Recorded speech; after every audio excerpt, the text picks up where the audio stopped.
Last time on XCOM 2. What a ridiculous way to play this game. I love it.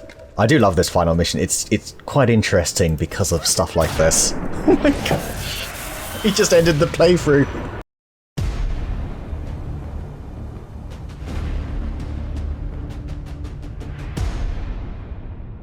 Hello everybody and welcome to this campaign overview video detailing our XCOM 2 2024 campaign. I know it ran a little bit long into 2025, but it was probably the best campaign we've had to date in terms of how fun it was, thanks to various mods. Speaking of which, this video is not going to be talking about the mods, this is going to be talking about the broader strokes of the campaign, the soldiers themselves, the missions, and the stats, and the photo album as well. Pretty much just detailed the whole video right there, I'd say. So let's begin with some campaign awards, because, you know, that's always big stuff. I have decided to issue, because it's my playthrough, I can do what I want, 3 MVP awards. We have one at the very top here, which is Elvira Redglaive, who was pretty much MVP for the first half of the playthrough. She was also MVP last campaign, so that is 2 under her belt now. So she ties Sammy, actually, for most MVPs over their career. Sammy's got 2, and he's retiring as well, but more on that later. I'm also going to issue a second one to Headhunter, who is absolutely flying up the ranks. So they're basically tied, I think. I think maybe Headhunter had 1 less, but I'm going to issue one there anyway. And I'm issuing a third one as well to Boss, wherever he might be. He must be somewhere here, I'd have thought. Boss, where is Boss, man? Big Boss. Is he? He's right there. There he is. Boss, because he has the most MVPs per mission, I think. He actually only went on 21 missions, but just every mission he was on towards the end, it was like, here you go, here's another. He was ridiculous. So if he'd been in a bunch more missions, he would have been around the same level, maybe even slightly higher, actually. He might have won the MVP if he'd been on more. So I'm issuing 3 because they all 3 of them had phenomenal performances. We've got our first half hero, second half hero, and then we've got sort of the best sort of, you know, if it was the NBA points per game, I guess. 88 kills is also very good. So yeah, it's, you know, really, really good. So I'm issuing 3 of them because, again, my playthrough, I can do what I want. And yeah, I think that seems fair enough. It was a slightly longer playthrough, so I think issuing at least a second MVP is valid. We did cross the 100 mission mark. In fact, I think we actually had about 120 missions, wasn't it? I'm trying to think back to the final video we just had. It was like 125 or something like that. So yeah, having a second MVP, having 3, I think, pretty valid, I would say. So we'll dish 3 out this campaign. I'm feeling generous. I'm in a good mood. Then we've got other awards. We've got the most kills. This is the Golden Gun Award, and it's very close again between 2 of our MVPs, actually. We have got 139 with Redglaive. However, we have 42 with Headhunter. He just missed out on it by 1 kill last playthrough, and he also missed out on the Iron Man award by 1 mission, so he actually gets another award as well. So good for him. That's really, really impressive. 142 over 28 missions. Again, that second half of the campaign, once he got all of his abilities, that really helped. Redglaive, I probably sat a bit too much in the second half of the playthrough, actually, so hence she only went on 24 missions, so she actually would have done very well. Their snipers take a while to get going, so it's, you know, it's a bit of a funny one.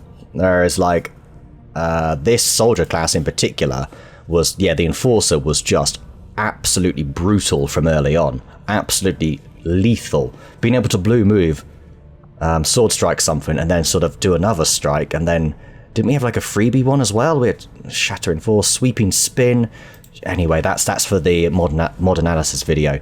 But that was great. So there is our Golden Gun Award. I've also started recording those on the spreadsheet that I have, which we will see in a bit. So yeah, that's a pip there. Then we have the Iron Man Award. This goes to whoever's on the most missions, and that was Biscoito. It seems pretty obvious. 33 missions in his debut playthrough. Not to mention a Network Tower appearance. That's a pretty damn good debut. And he was bonded with Defi, who was also very good. Wish we would have been able to get him on more missions. That would have been a lot of fun. But yeah, let's just sort of go through all the stats here. 28 there from McDowell's quite a lot. As you see, not as many kills, so it's tough for him to get the MVP. which is why I wanted to throw him out on that network tower, kind of just as an acknowledgement of, well done, you did very well. I think he actually got possibly an Iron Man award one playthrough, though. So that's pretty good. He's got, you know, a couple of accolades, I suppose. Who else have we got? The Cow, Den Mother 25 and 70. We will continue to use Den Mother. That was, I think it's really good having that extra soldier with a unique story, as it were, sort of, you know, that we rescue early campaign. Beermat, 24 missions, 95 kills. He was obviously our star Overwatcher, hence why he came out on Leviathan. The Taxman didn't feel like he was on 12 missions, felt like less than that. 28 from the White Death, a phenomenal playthrough there. Flyer, 22, 69 kills, nice. Good old Fire Protocol coming through at the end as well. Augie, only 16 missions, would have been nice to get him on more as well. I think he was injured quite a lot, though, in the mid-section of the playthrough. It was really fun bonding him with Cohen. They were both swords users, which did make I guess, excuse me, filling out the roster a bit tricky. Sometimes you never really want more than one sword user, because then you struggle for range, but we actually did okay. I think especially on missions with the Lost, they were a perfect duo, really. We've got the Godforsaken here, yep, 16, 30 missions from Abyssion. 30 missions, well done. Goose 26 and 75, that's quite a nice par, I'd say. 26, only 22 from Tristan's not too bad. He had a very good playthrough as well, good rookie playthrough, well done. Really good. I think maybe we'll go down like a Firebug route again, or whatever that is. If you like that route, let me know, and we can make that your thing. Only 21 from Nightfall, despite a fantastic playthrough. We did pick him up a bit later, so that would probably explain that. But yeah, he was really good, hence why, as a rookie, he managed to come out on the final mission. Fang with 17, very nice. He was really good on the missions he was on. That is just such a weird trait, though. Such a weird one. I like that mod, though, that gives soldiers random traits. It just adds a little extra dynamic to it. Ace with 17, Duke with 15, 9 for Kramer, 12, 13 for our retirees, which I guess is kind of our next thing. Robo Dio. Yeah, alright, we've kind of moved on to the next section here, which is who is retiring. So we are getting rid of some more randomly generated soldiers, or ones that just, yeah, pretty much randomly generated, or custom made, as it were, from myself a long time ago. And of course, we're going to start by retiring two absolute legends in the field, and that would be Polo and Sammy. There he is. Sammy's a 2-time MVP. You'll see the stats. He's been on well over 100 missions. I think Polo's actually been on the most here. Yeah, they did come out on a few missions, and that's them done. The stats are in the book. We've got 2 MVPs over the course of Sammy's career, 4 Leviathans, I think. Maybe a network tower as well. He probably would have a Golden Gun Award, but I didn't record it back then, so I'm not too sure in his first playthrough. I've basically been able to get the last 4 playthroughs, the stats for those. And as for Polo, he was from Christopher Rodd's first ever campaign, in case you weren't aware, actually. That's where he's from. He was on that, and he was my favourite soldier. I think most people it was Loxley, but for me, I quite like Polo. So they were both awesome, though. When they were out on missions, it was carnage. We're also going to be retiring Seika and Shazad, so they are down here. I think Seika's had a pretty brutal campaign. He's seen his 11 missions have mostly been absolutely horrible, and I mean, in my opinion, the best mission of the campaign was one he was on. It was so dramatic, but yeah, I think he's had enough. And Shazad has been around for a long time, so she's just going to retire as well. So we're retiring 4 soldiers. Well done to them. Again, stats are in the book, and we will see those shortly. Let's have a quick look at the Fallen, which is just 1. And even then, we've kind of brought him back as a robot, and I think everybody loves him. And it is Lieutenant Dio, or the Reaper.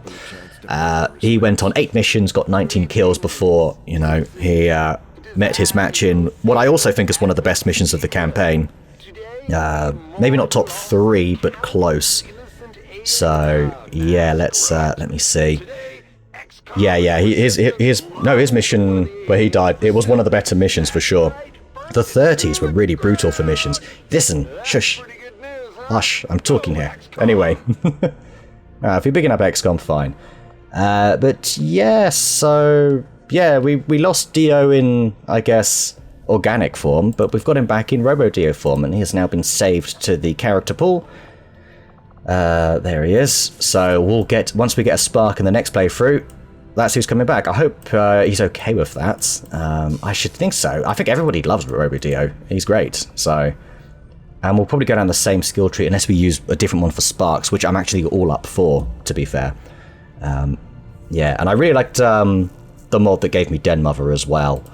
That was, I think it just adds that extra soldier that makes it interesting. Really good. But yeah, we didn't expand the roster beyond 40, which we could have done, by the way.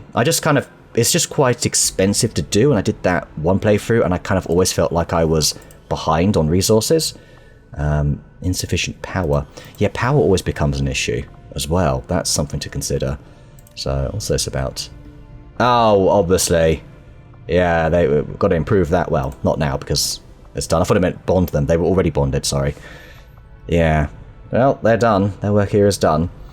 Yeah, I guess now it's time to look at the career stats, and that's going to require my spreadsheet, actually. So give me one moment, and you may want to prepare for potentially a very bright screen. Maybe I'll try and do it in dark mode. I'll see in a moment. But yeah, let's take a look at the career stats for all of XCOM 2. Okay, and here is the career stats for ever since I started YouTube, actually. Although the first playthrough or two might be a bit inaccurate because I don't think I recorded some of the stats back then. I had to kind of go through videos and work it out. I don't know how I put the time into that. Anyway, here we go. So, there you go. You've got Cannibal at the top here with 132 missions retiring, as well as Sammy. That means Meerkat is our active Centurion, I guess, and he's the only active Centurion. The only one that we lost in combat was Chief, and that was going to be her final playthrough, but she succumbed to a gruesome chrysalid death on I think, Avenger defense mission as well, of all missions, or Chosen defense, similar type thing. But yeah, they retire with some very good stats to their records. Yeah, and here we go. We've got issued some Iron Man awards as well, so that wasn't here in the previous one. All of these. In terms of viewers, Spoon is only 6 missions away from the Centurion as well. That is pretty awesome. He's been on 3 Leviathans as well, which is really good. So that's nice. 191 kills, an average of 2 per mission, which is probably more than he's thinking he gets. But I think during the Lone War campaign he was on, he did rack up quite a lot of kills because there were a lot of missions.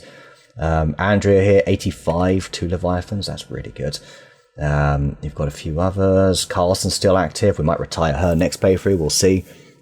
We've got Giggles as well, 67, an MVP there, but there's, Goose, we've got a few of you in the 60s now, it's looking pretty good, and then a few more in the 50s, we've got McDowell and Headhunter, neck and neck pretty much there, very good, and they've both got quite a few. McDowell's been on a Leviathan and a Network Tower. 5 kills per mission average there from Brannick, that's very high, and there's that Golden Gun Award, and yes, McDowell does actually have an Iron Man award.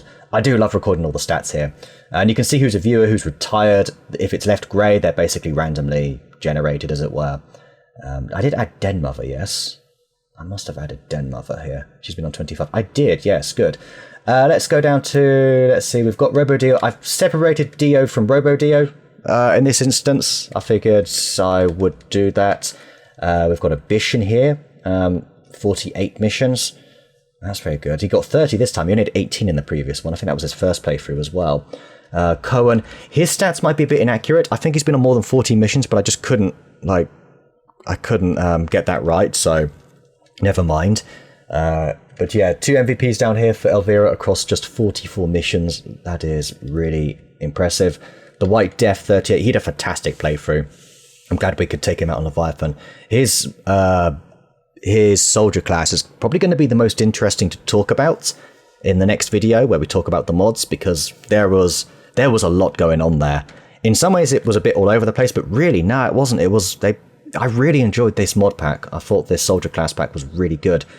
I've got Fangler 37, Duke Augie 33. Tony in his debut has matched Augie's 2 campaigns number of missions. Obviously, the reason Tony was able to get... One thing I will say about the Iron Man award, it pretty much goes to whoever's got the highest will, because they can go on more missions, which is fine. I mean, they still have to survive the missions, and, if the soldier's not doing too well, I might not bring them out on as many missions. So he did well. 33 missions, was on the Network Tower. Bloody good debut. And yeah, we're pretty much going down to more that have had their first campaign. So we've got Deffy here with 28. The Network Tower, 43 kills. Obviously, his class type wasn't all about getting kills. It was about supporting utility in particular. Yeah, the proximity mines. I have now been convinced that proximity mines are pretty awesome, and I hope that we can utilize them next time around. Maybe he'll utilize them himself in his own playthrough that started now, I believe, according to what I've heard. So, yeah, that should be active now already. Part 1's probably already come out, so I'd suggest head over there, check him out. You've then got our Skirmisher, we've got Beermat, Torres as well, by the way. Menace, 25 and 70. That's a solid stat. That's like really solid. I like that a lot. Beermat with his first. Was this his first? Yeah, bloody hell, that's a stunning debut, isn't it? Glad we went on the final mission. Tristan was really good as well. It would have been nice to take him out just on a couple more missions. I'm glad we got to take him out on one just before the end of the playthrough, though. So that was good. But yeah, he had a really good playthrough, and I think he likes going down the fire route. We'll see. If he does like it, then yeah, we'll carry on doing that. Speaking of, Flyer as well, strong opening campaign. I think once he got the ball rolling, got a few promotions under his belt. In fact, he got promoted like back-to-back missions, I'm pretty sure. Like, he got 2 promotions in 2 missions or something like that, so that was really nice. That really helped. Then we had Boss, who took a while to get there, but he was brutal. He ended the campaign. So we all know what he's done. That Caustic Slug was hilarious, which wasn't necessarily an ability in his Soldier class pack, which was the Vanguard, right? Was it Vanguard? Oh, I've forgotten what's what. Nightfall as well. Really enjoyed going down the pistol route. I thought he was going to be the weakest, but I'd say he was easily on par with Peter Big Red. So yeah, easily on par with Big Red there. And I think having the pistol, we just got extra, like, additional utility, being able to take those little extra shots with blue screens as well. You could just finish off mechs that have like 5 health. It was really, really useful potentially. So yeah, whether or not he hit those shots is another thing, but he was generally quite good with the pistol actually. Then we had a new Reaper. We had Robo Dio with 16 here, and that's pretty much it. Obviously, I'm sure you've worked out everybody in red is dead. We also have Ruben here, defected. I had to create a category for that. Your stats were incorrect. Yeah. Anyway, that's my own notes I'm going over now. But yeah, there you go. There is the career stats. This gets updated once a year after every playthrough. The next playthrough, well, we'll come to that at the end of the video because we've got more to cover in this one, and that is basically what I think were the best missions of the campaign in terms of a viewing experience, that is. So let's take a look at some of those. Okay, now it's time to look at what the best missions of the campaign were. Let me just get me notes for this. Right, I would say in this order as well. For me, it was Mission 37 was the standout greatest mission that we had. It was a wild one where we finished the mission with 3 soldiers active. We went in with 6. Nobody died though. Everybody went out in a different way. It was absolutely wild. This mission was just something else. It's easily up there, maybe one of the top 5 missions of all time, I'd say, on the channel. It was just bonkers. We lost Sammy early, who bled out, and we had to resurrect. We had to stabilize. Then Alan almost burned to death, so we had to evac him.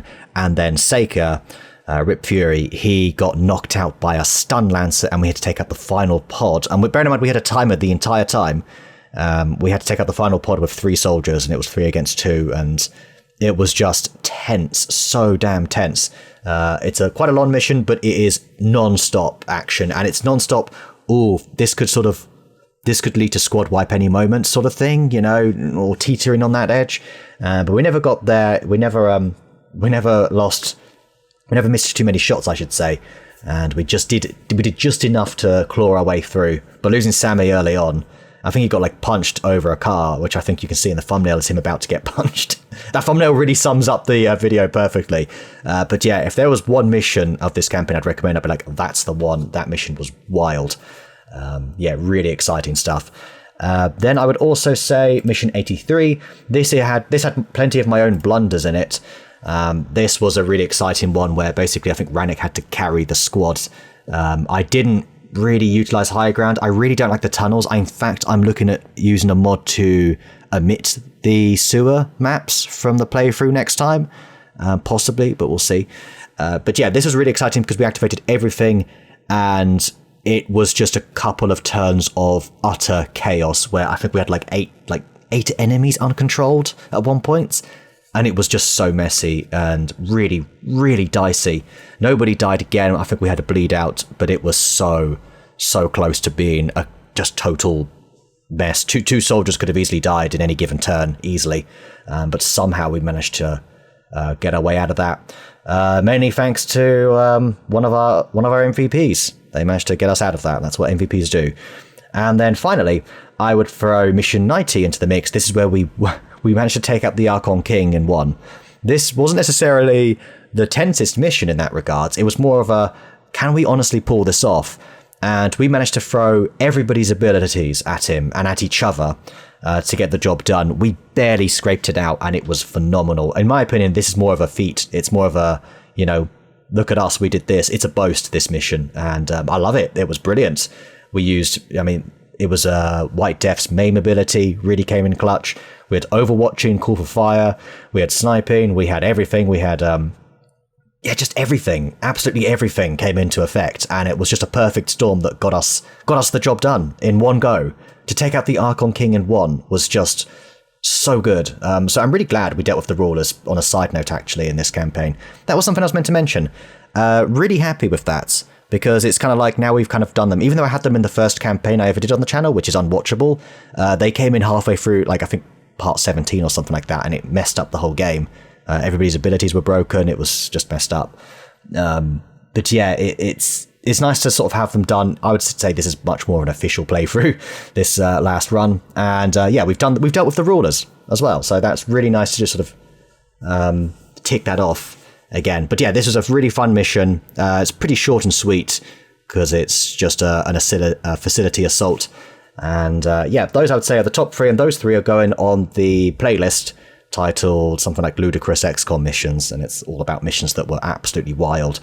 And this is lower down because it's more of a sort of an achievement mission. But yeah, there you go. Next, let's look at 3 missions that perhaps didn't quite make the cut. And if you're interested in just sort of looking at some other classic missions, I would go for parts 32. This was one where we were kind of just occupying this train that you can see in the thumbnail, and we had like Biscoito, Goose, and people, and it was just this sort of mess of trying to deal with the Chosen, Advent, the Lost, and we were just kind of perpetually surrounded.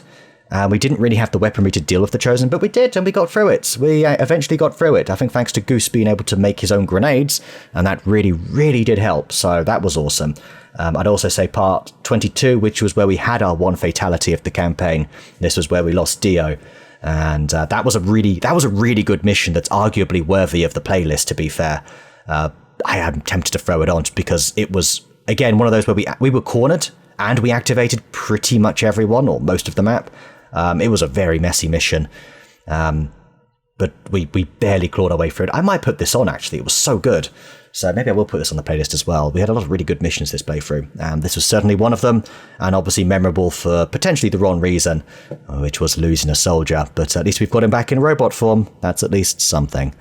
And then I would say part 68 as well. This, it had Spoon, Peter, Abyssion, as you can see here. This ended up being quite dicey. It looks like Peter's about to pickpocket him, actually. This was quite dicey because we were, again, in a corner of the map, very similar to part 22, and we kind of had to sort of eventually, now and again, leave a soldier open just to get that key critical shot, because otherwise it was, if we don't kill that soldier, someone's died. If we don't kill that enemy, someone's going to die. And it was full of that. We had to deal with the gatekeeper, I think. It was one of those kill the officer, as you can see in the thumbnail. Really, really, really dicey mission, but a really fun one. It's a really good watch, actually, so I enjoyed that. That was one of my favourite missions in hindsight as well. And to be honest, no doubt there is plenty more. There were loads of really good missions in this playthrough, but I can't talk about all of them. We don't have time for that. So instead, we're going to finish this up by looking at the mission photos. Let's start from part 1, I suppose. It has begun, plenty more corpses to come. This was our very first mission. It had Spoon, Red Sonja, Harlock. Red Glaive, sorry, that's it. Menace. Boss was in the first mission. Bloody hell, it was in the first mission, and he only went on 21 missions. Wow, very good. And Peter, of course. There we go. Now, I did not take that many pictures this playthrough. In fact, I didn't actually do any individual ones this time round. I probably will next time. I just have been a bit short on time. Then we had a bunch more debuts here, as you can see. Yep, loads of debuts, actually. Boss on a second mission. He went on the first 2 missions. We're cooking Advent burgers. Oh, yeah. Very good. But yeah, well, I'll just sort of skim through a lot of these. Who's that? What's going on there? I don't know. Who are you? Anyway, oh, I love that. That's, yeah. Nobody's safe. If you oppose XCOM, But yeah, that's all very good. This is a randomly generated one. I love this. It's quite messy. It's like, what are you even looking at over there? It's brilliant. But yeah, we'll just go through these. It is sad seeing Dio in them, because now he's not going to be. Well, we'll see him take his robot form at some point. Oh, bloody hell, that was awful. I remember this mission. That was a good one. This was just a ambush, I believe it was, with Spoon and Peter. They did a really good job. Yeah, they had to do a good job. We had to use suppression and basically just keep shooting with Spoon was the only thing we could do with the odd enemy. That was a really good example of a solid ambush, I would say. Yeah, anytime there's an Advent burger, gotta take it for Tygan.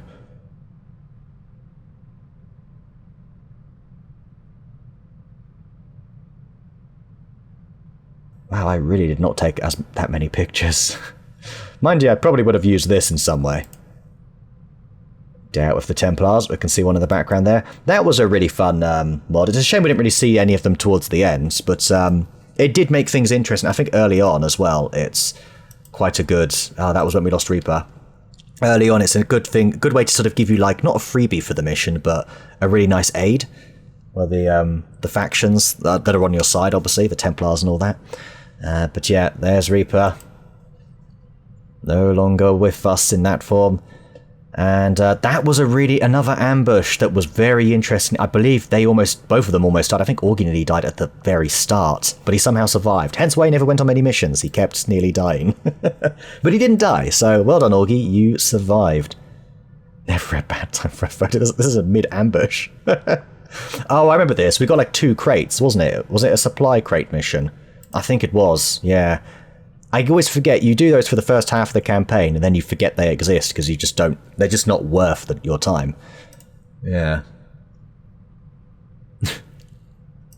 I do come up with some crap, don't I? That was awesome. That's a pretty cool one, actually. I like the effect on it. Actually, that's... The smoke from the... Is that smoke from the gun appearing here? I can't really tell. It might be. Oh, that was one in that odd map type. There's 2 map types, by the way, that no longer work. I've been getting an error message just in the last sort of 5 videos. That was another ambush. That was a good one too. All the ambushes we had were quite fun, actually. Do you know what? Solar 1 is actually quite appropriate for these 2. All the flamethrower, grenades. Yeah, that's okay. That works. And that's how I felt, ladies and gentlemen, when I lived in London. I was either this, and then that's me walking away. But yeah, I can't remember the 2 maps that don't work, sorry. I think it's the cave one. And possibly the Advent base, I'm not too sure. I do love it when they do stuff like this. Ow! Oh dear. Here we go. I like that we can see some of the advanced weaponry coming.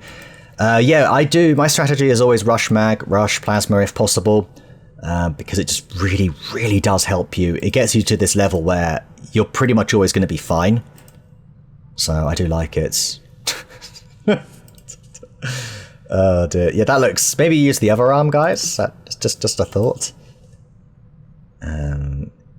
Oh yeah, that was the snipers mission, wasn't it? Supply raid. That was our one supply raid we did. I loved it. That was really good. Yeah.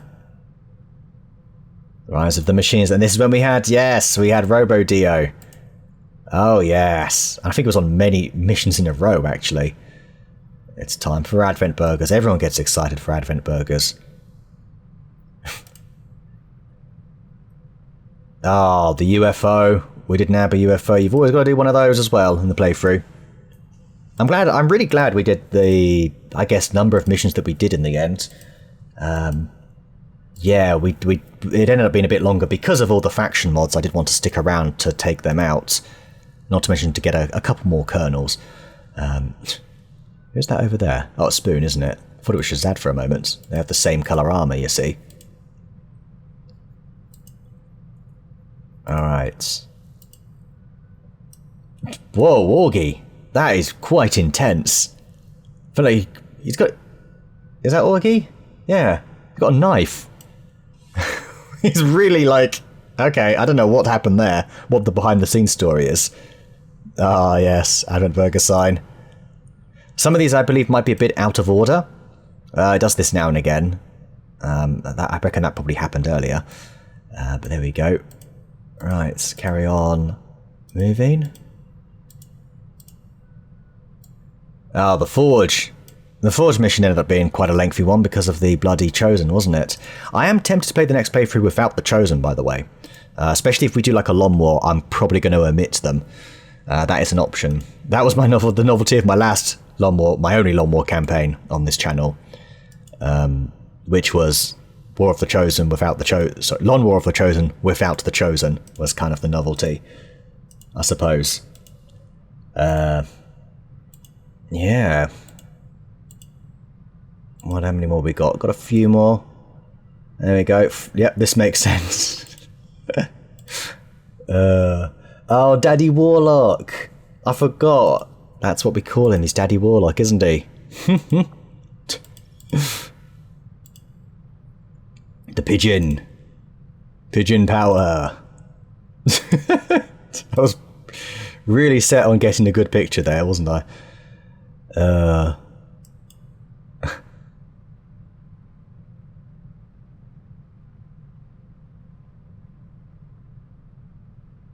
Alright, last 15 or so. That was when we took out one of the factions, like, or found the location for a faction, wasn't it?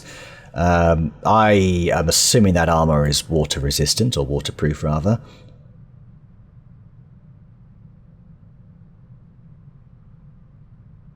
That's a pretty cool one.